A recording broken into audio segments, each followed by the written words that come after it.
Imagine being suddenly homeless, with nowhere to go and no one to turn to. That was Naomi's grim reality until a billionaire stepped into her life, seemingly out of nowhere, and changed everything. But this isn't just a simple rescue story, it's a whirlwind of betrayal, shocking secrets, and a love that nobody saw coming. How did Naomi go from a struggling maid to something so much more? Let's find out. In a small town where rumors traveled fast, lived a quiet but hard-working orphan named Naomi. Her entire world revolved around her job at a small laundry shop. She washed, ironed, and folded clothes for people who barely noticed her. The shop wasn't just her workplace, it was her home. A small mat in a corner was her bed, and a single cup and plate were her only possessions. Still, Naomi was grateful. "At least I have somewhere to stay," she often whispered to herself. One bright morning, Naomi sat on her mat, eating a small bowl of soaked gari. Her boss had just opened the shop, and the first customer of the day walked in, a well-dressed woman in a bright yellow lace dress.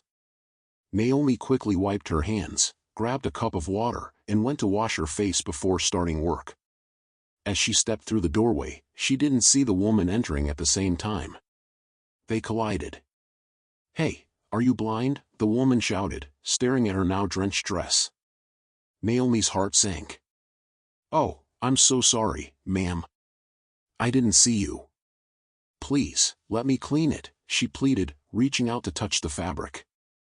"Don't touch me," the woman snapped, stepping back. "Do you know how expensive this dress is, you dirty girl?" Naomi lowered her head. "I'm very sorry, ma'am. It was a mistake." "A mistake," the woman barked, her voice sharp and cutting through the morning air. "Is this how people work here? No manners, no training." Before Naomi could say another word, the woman stormed past her into the small office where Naomi's boss sat. Naomi stood frozen, her hands trembling. She could hear the woman's angry voice. "Fire her," the woman shouted.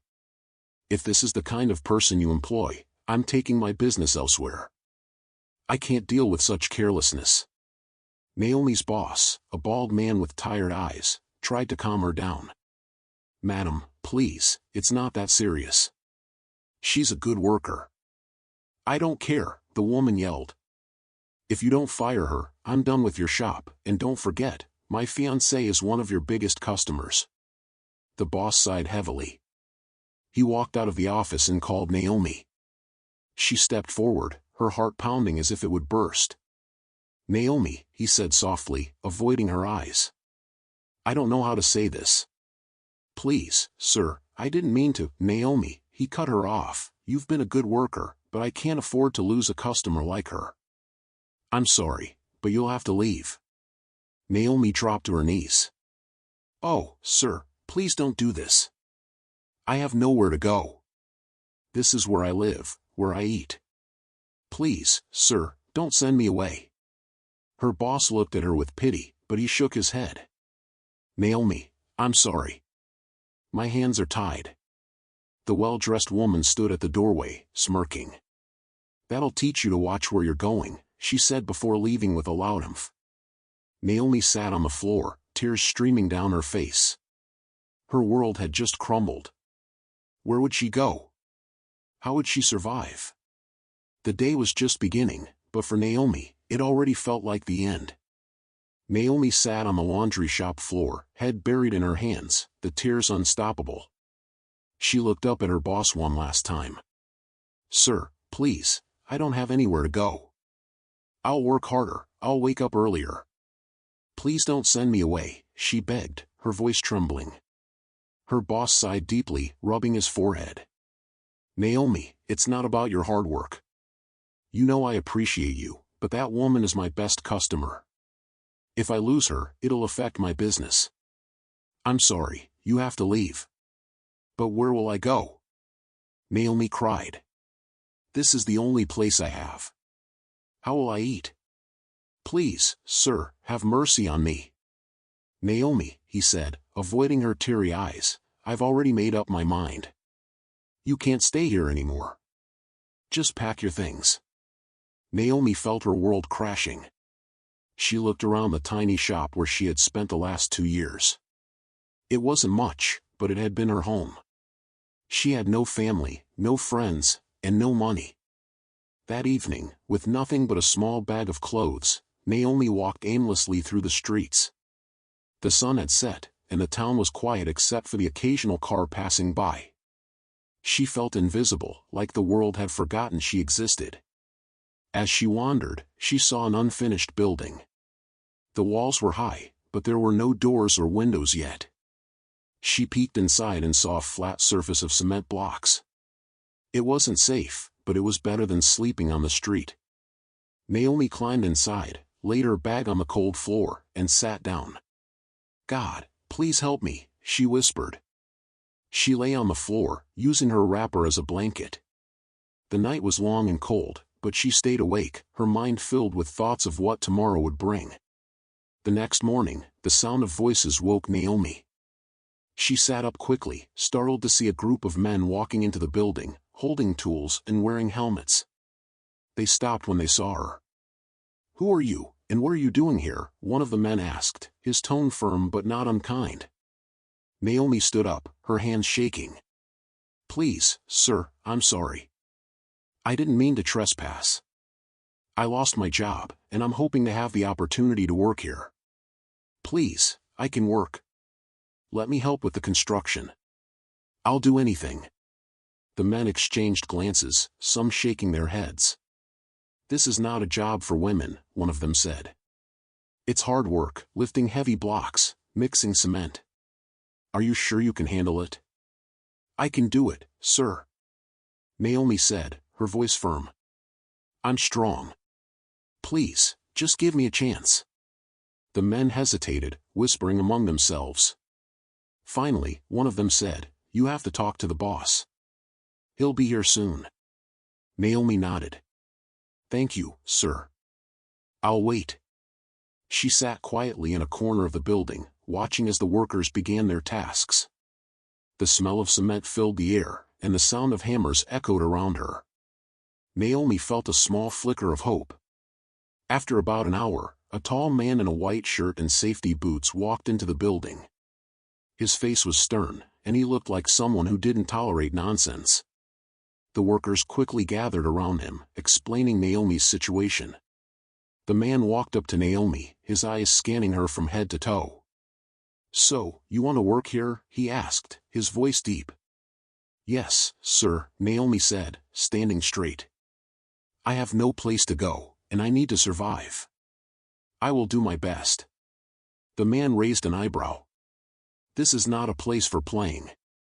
If you cannot handle it, you will leave. Do you understand?" "Yes, sir, I understand." "All right," he said after a long pause. "You can start tomorrow." Naomi's face lit up. "Thank you, sir." "God bless you, sir." As the workers returned to their tasks, Naomi sat in the corner, tears streaming down her face, this time, not from sadness, but from a glimmer of hope. The next morning, Naomi started her first day on the site. The sun was hot, and the work was harder than she expected. She carried heavy blocks on her head, mixed cement with sand, and fetched water from a nearby tap. Her arms ached, and her legs felt weak, but she didn't stop. The workers watched her with surprise. "Wow, this girl is really strong," one of them said. Another laughed, "Honestly, she's even working better than some of the guys here." Naomi ignored their comments and kept working. She knew she had no choice, this was her second chance, and she couldn't afford to mess it up. A week later, the owner of the building, Mr. Francis, arrived unexpectedly. He was a well-dressed man with a calm but commanding presence.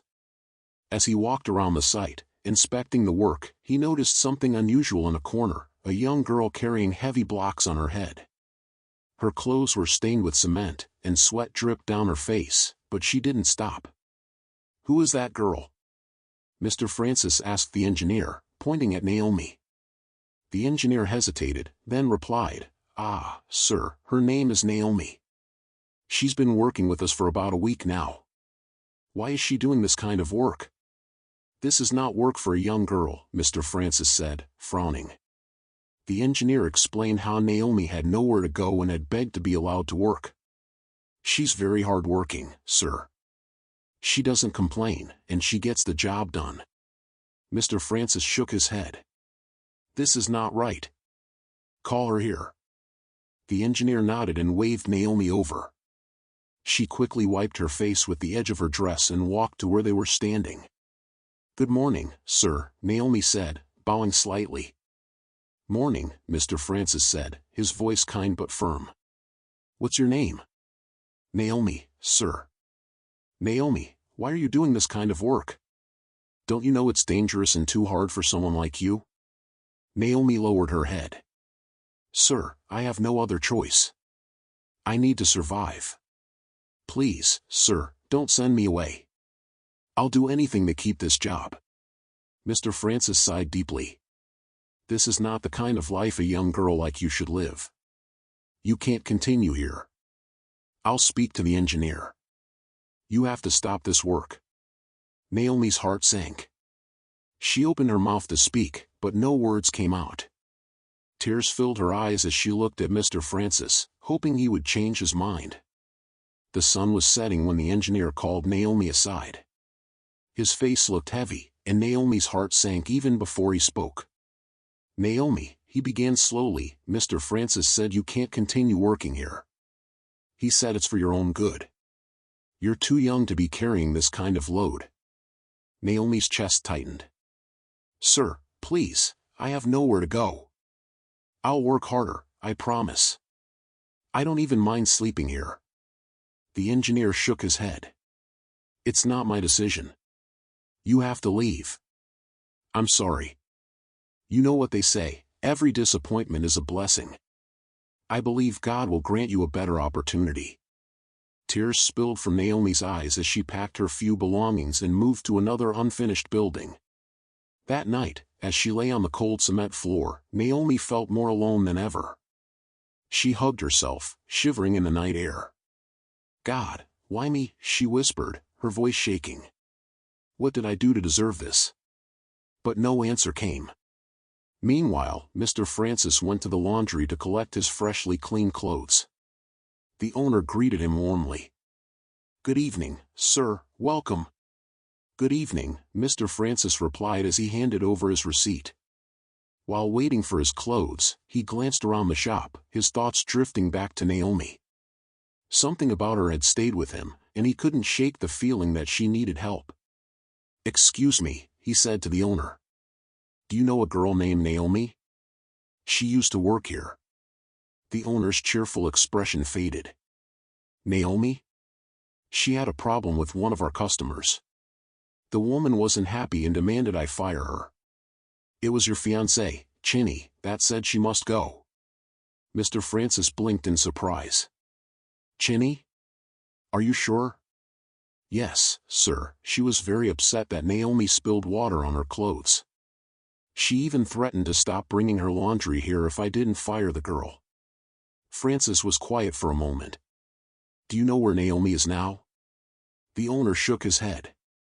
No idea, sir. She just left like that. I don't think she had anywhere to go. Francis thanked the owner and collected his clothes, but his mind was troubled.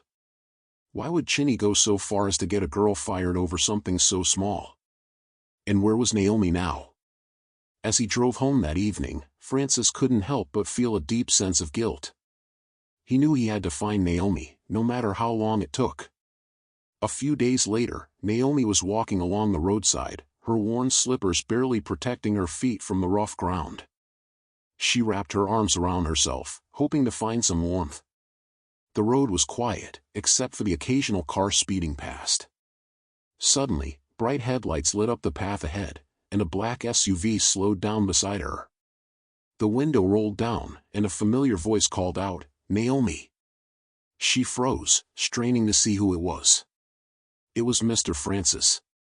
"Sir?" Naomi's voice was shaky, unsure if she should run or stay. "What are you doing here at this time of night?" Francis asked, his voice full of concern. "I don't have anywhere to go," she admitted quietly, staring at the ground. Francis frowned. Get in the car. Naomi hesitated. Sir, I don't want to disturb you. You're not disturbing me. I can't leave you here like this. Please, get in. After a moment, Naomi climbed into the car. As they drove, Francis asked her questions about her life. She told him about the laundry job, the unfinished building, and how she had been trying to survive. Francis sighed deeply. You're too young to be going through all this. Come to my house. I'll find work for you there. Naomi's eyes widened. Your house. But sir, no buts, Francis interrupted. You need help, and I can help. Don't worry. Naomi finally nodded. Thank you, sir. God bless you. When they arrived at Francis's house, it was already late. The mansion was well lit with large windows and a neatly trimmed garden. Naomi couldn't believe her eyes. As they stepped inside, Chinny appeared from the living room, her eyes narrowing when she saw Naomi. Who is this? Chinny demanded, her tone sharp. Francis remained calm. Her name is Naomi. She'll be staying here. Chinny's voice rose. This dirty girl in my house? Are you serious? Yes, I am, he replied firmly. She needs help, and I've decided to help her. That's final. Chinny threw her hands in the air. Francis, have you lost your mind? Do you know what people will say if they see her here? I don't care what people say, Francis said, his voice steady. Naomi is staying. She'll work here and have a place to sleep. Chinny glared at Naomi, who stood silently, feeling like an intruder. This is not your decision alone, Francis. It is now, Francis said. She'll be staying in the guest room. Mr. Francis then showed Naomi to her room. The bed looked soft, and there was even a small window with curtains. Naomi sat down slowly, her heart pounding. As she lay down that night, she couldn't shake the feeling of unease. Chinny's anger had been loud and clear, and Naomi knew that her troubles might not be over yet. From the moment Naomi started working in the house, Chinny treated her like a pest. Every little thing Naomi did seemed to annoy her. Is this how you sweep? Look at the corner. Chinny snapped one morning, pointing at an already spotless floor. I'm sorry, ma'am, Naomi said quietly, grabbing the broom to sweep again. Sorry for yourself. Chinny hissed, walking away with a frown. It wasn't just the harsh words, Chinny made sure Naomi felt unwelcome in every way. She refused to let Naomi eat most of the time, saying, this house isn't a free-for-all. If you're hungry, manage whatever you brought from outside. One night, Francis came home earlier than usual and found Naomi sitting by herself in the kitchen, staring at an empty plate. Naomi, have you eaten? He asked. Naomi hesitated, then shook her head. No, sir. Why not? There's food in this house. Naomi lowered her gaze. Ma'am said I shouldn't eat. Francis's eyes darkened. He stormed into the living room where Chinny was scrolling through her phone. Why are you starving her? He demanded. Chinny didn't even look up. I don't know what you're talking about. Don't pretend, Francis said firmly. Naomi is here to work, not to suffer. Go and serve her food now. Chinny laughed bitterly. You're making this girl too comfortable, Francis. But fine, if that's what you want. Moments later, Chinny placed a bowl of watery soup and a tiny piece of yam in front of Naomi. Here, she said, her voice dripping with sarcasm. Enjoy. Naomi's hands trembled as she picked up the spoon. She couldn't stop the tears rolling down her cheeks. Thank you, ma'am, she whispered, her voice breaking. Chinny smiled mockingly and walked away, leaving Naomi to cry silently into her meal. Despite everything, Naomi remained kind. She kept doing her chores quietly, avoiding trouble where she could. One day, Francis came back home after a long day at work. The house was quiet, and Chinny was nowhere to be found. He tried calling her, but she didn't answer. Then he remembered she had told him a few days ago that she had a party to attend. Maybe she's still at the party, Francis thought as he went to his room. It was very late, almost midnight, when Chinny returned home. The loud bang of the door woke Naomi. Chinny was staggering, her makeup was smeared, and her clothes smelled of alcohol. She barely made it into the house before she bent over and started vomiting in the living room. Naomi quickly rushed out of her room. "Madam, are you okay?" she asked, worried. Chinny just waved her hand weakly and slumped onto the floor without saying anything else. Naomi grabbed a mop and cleaned up the mess. Then she helped Chinny to her feet. "Let me take you to bed, madam," Naomi said softly. Though it wasn't easy carrying Chinny, who was leaning so heavily on her, Naomi finally got her to the bed and noticed something was wrong. Chinny's body felt very hot. "Ah, she has a fever," Naomi whispered. She quickly went to the kitchen, brought a bowl of cold water, and began dabbing Chinny's forehead with a cloth. After some time, Chinny woke up, but instead of thanking Naomi, she looked at her with anger. "What are you doing? Why are you touching me?" Chinny shouted. "Madam, you weren't feeling well. I was just trying to help you," Naomi explained, still holding the wet cloth. "With your dirty hands? How dare you touch my skin?" Chinny yelled. She grabbed the bowl of water and emptied it on Naomi's head, drenching her clothes. Naomi stood there, shocked, her eyes filling with tears. "I was only trying to help," she said quietly. Just then, Francis walked into the room. He looked at the water on the floor, Naomi standing soaked, and Chinny yelling. "What is going on here?" Francis asked, frowning. Chinny pointed at Naomi. "She thinks she can touch me with her filthy hands." Francis turned to Chinny, his voice firm. "Do you even hear yourself? You came back home like this, drunk, vomiting, and instead of thanking her for taking care of you, you're insulting her? How can you be so heartless, Chinny?" Chinny tried to say something, but Francis cut her off. "Enough. I don't want to hear anything from you." He walked over to Naomi and gently took her hand. "Come with me," he said. He led Naomi to the living room, handed her a towel to dry herself, and sat next to her. "Don't let her words hurt you," Francis said kindly. "You have a good heart, Naomi. You didn't deserve that." Naomi wiped her tears. "I was only trying to help, sir. I didn't mean to make her angry." Francis looked at her and smiled softly. "You did nothing wrong. You're better than her in so many ways." As they sat there, something warm and unspoken passed between them. Francis couldn't stop thinking about Naomi's kindness, and Naomi felt safe in his presence. It was a moment neither of them would forget. Francis had always been a busy man, so he rarely paid attention to small details at home. But lately, something had changed. Every evening when he came home tired, Naomi would meet him at the door with a warm smile. "Welcome, sir. How's your day?" she would ask gently. At first, Francis only gave short answers, "It was fine," or "busy as usual." But Naomi's genuine interest made him pause. One evening, it was stressful, honestly, he admitted. "Too many meetings." Naomi nodded with understanding. "Sorry, sir. You've been working hard. Would you like me to make you some tea?" Francis blinked. It was such a simple gesture, but it touched him deeply. "Yes, please. That would be nice." As Naomi disappeared into the kitchen, Francis couldn't help but think about her.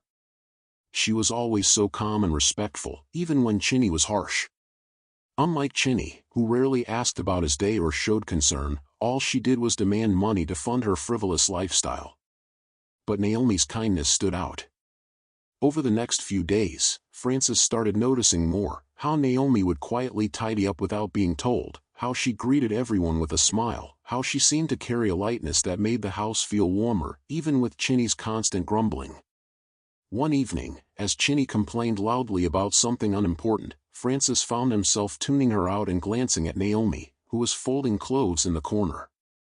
He frowned, realizing he was beginning to compare the two women. Francis decided to do something thoughtful.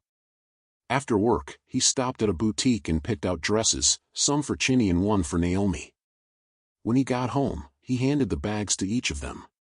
Chinny grabbed hers with a frown.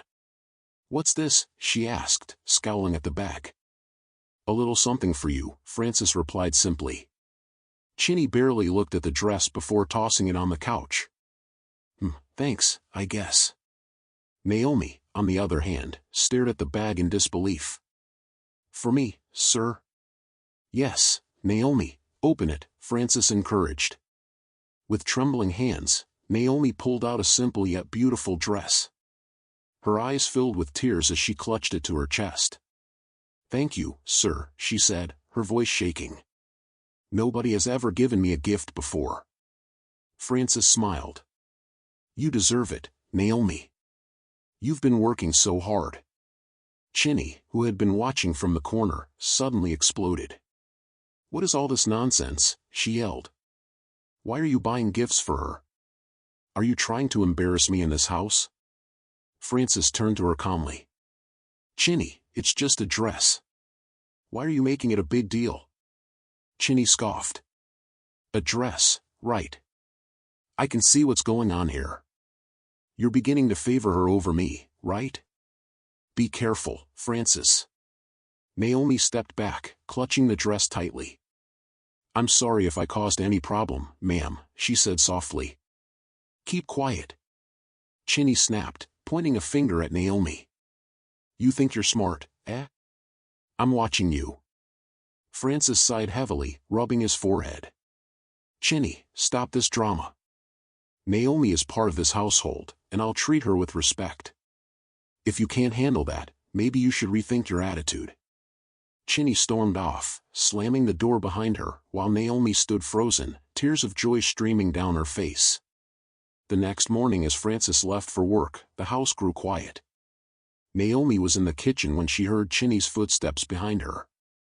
She turned around, but before Naomi could say anything, Chinny's angry voice cut through the air. "You think you can just walk in here and take my man away from me?" Chinny shouted, her eyes filled with fury.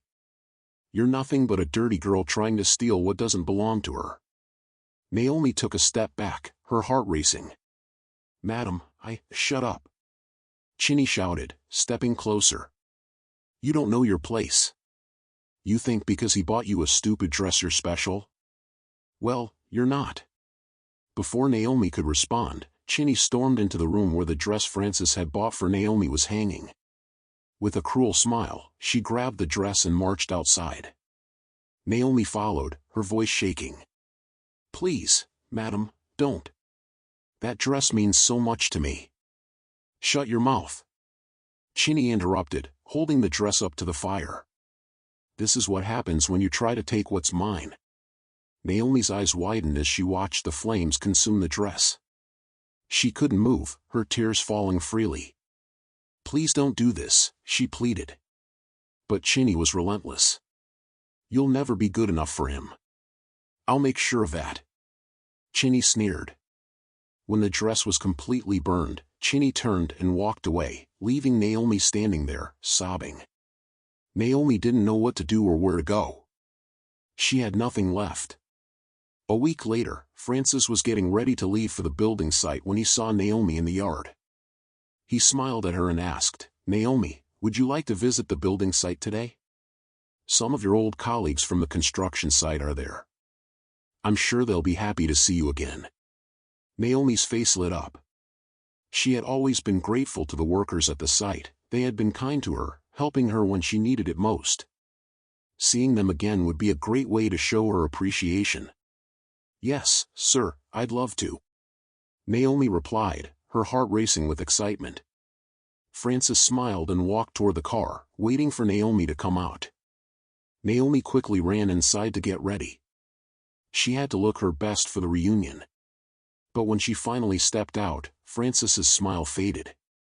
He looked at her in surprise. "Naomi, why are you wearing that old dress?" Naomi froze, her heart dropped. She couldn't tell him the truth, not yet, not when Chinny had threatened her so much. I'm saving the new dress for a special occasion," she said quietly, avoiding his gaze. Chinny was standing in the corner, watching them, her eyes sharp, warning Naomi not to speak. She made a small gesture with her eyes. "If you tell him anything, I'll make you regret it. Naomi hesitated.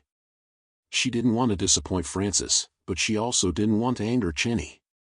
She looked back at Chinny, who was glaring at her.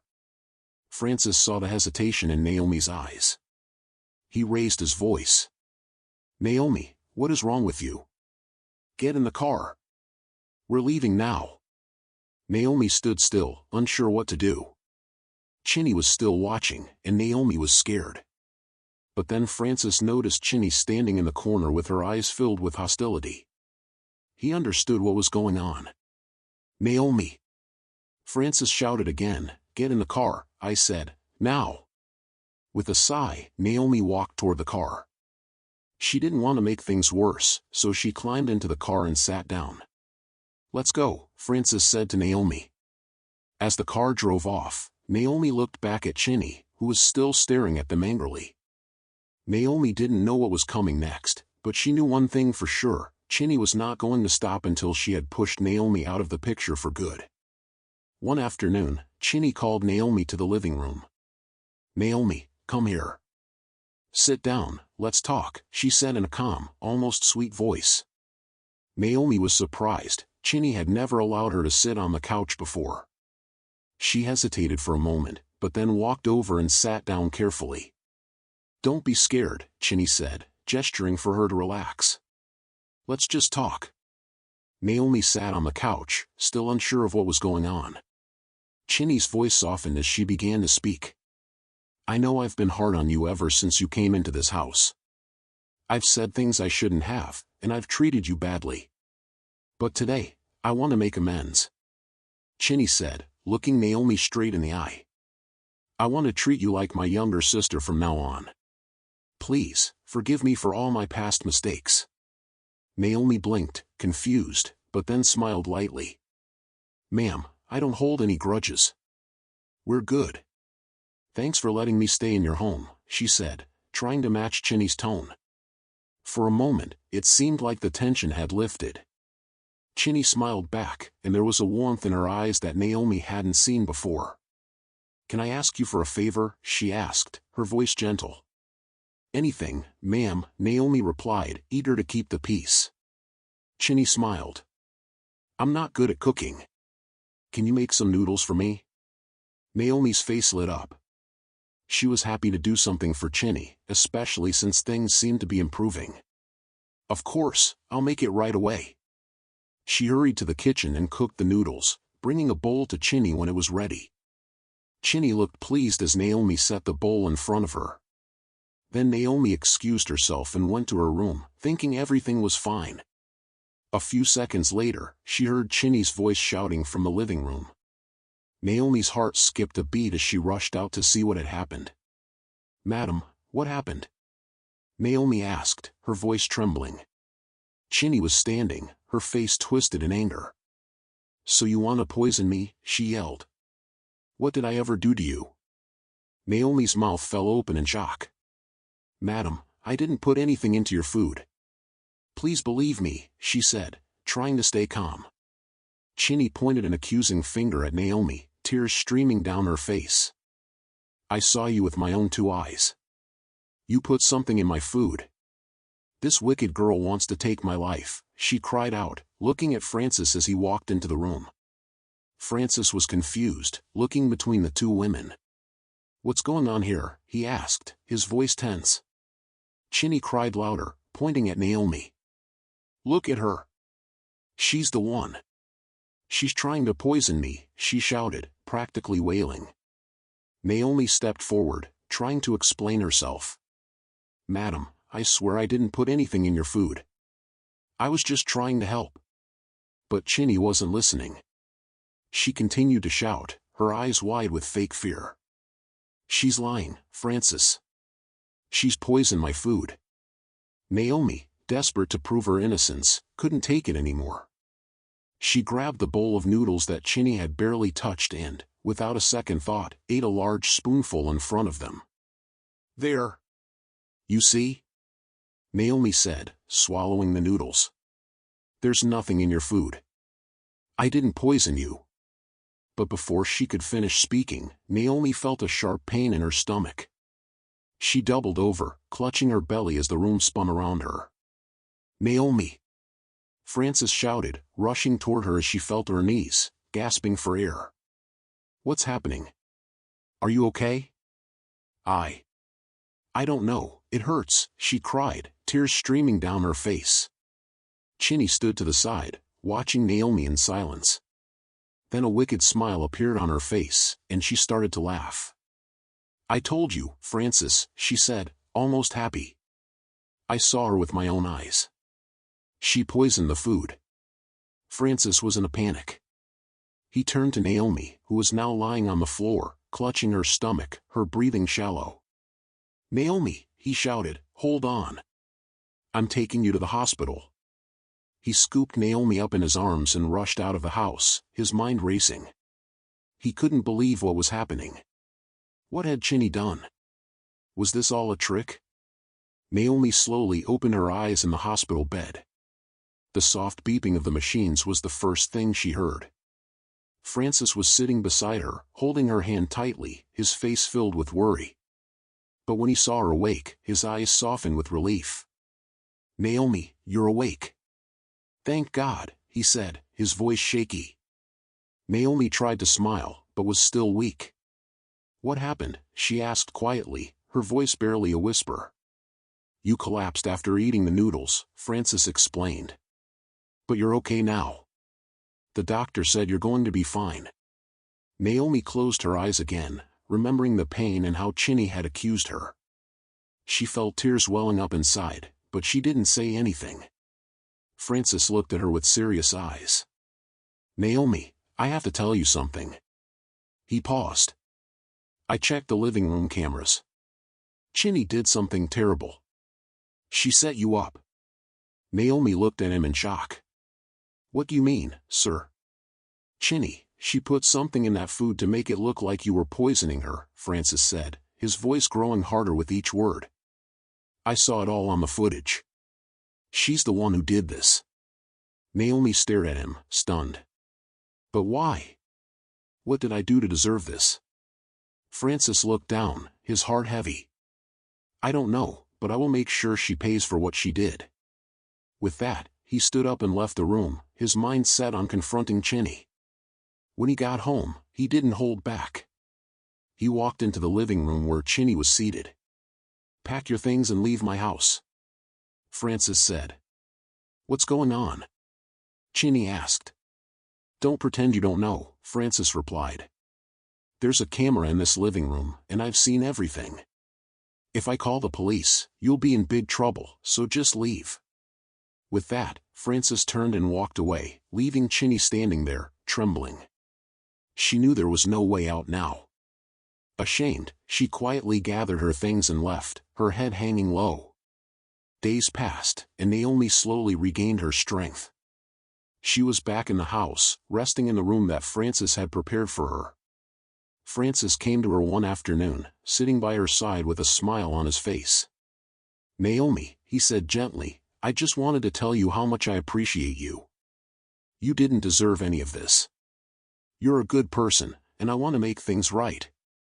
Naomi looked at him, still not fully understanding what was happening. "I'm just glad I'm okay," she replied softly. "You are more than okay," Francis continued. "I've been thinking a lot about your future. You told me you wanted to go back to school, right?" Naomi nodded slowly, unsure of where he was going with this. Francis smiled, his eyes shining with kindness. "I've already spoken to the right people, and I've made sure you're enrolled again. I'll help you with the fees, whatever you need. I'll be here to support you. This is your chance to chase your dreams." Naomi's eyes widened. "You're serious?" "Of course, I am," he said, his voice firm but warm. "You deserve every opportunity, Naomi. I believe in you." Tears filled